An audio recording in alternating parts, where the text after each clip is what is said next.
stages of a sales process. The first, according to me, is this. You have a thing called prospecting or qualifying a certain lead.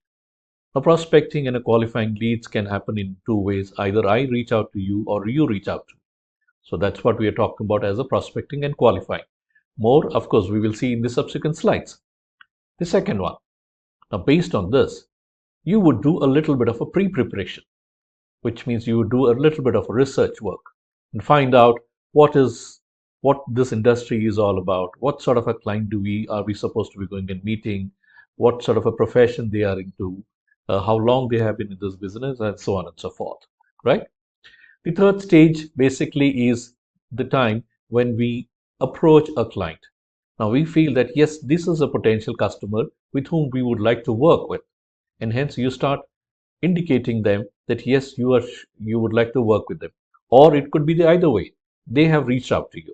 So in both scenarios, it's called an approach scenario. The fourth, of course, is where you get to the presentation part of it.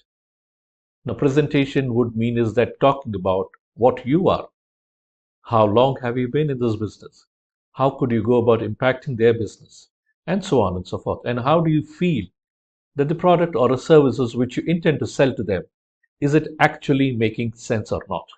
So all that could be a part of the entire presentation format here.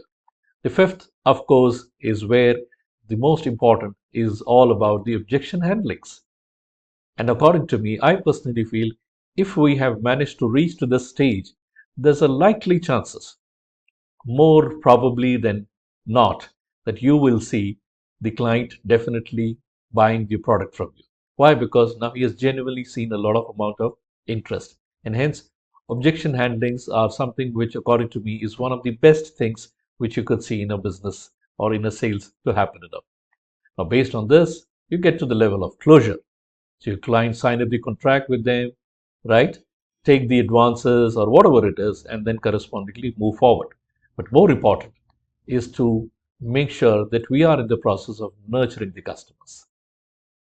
Now, ideally, you will see that this is how you will find a sales happening down.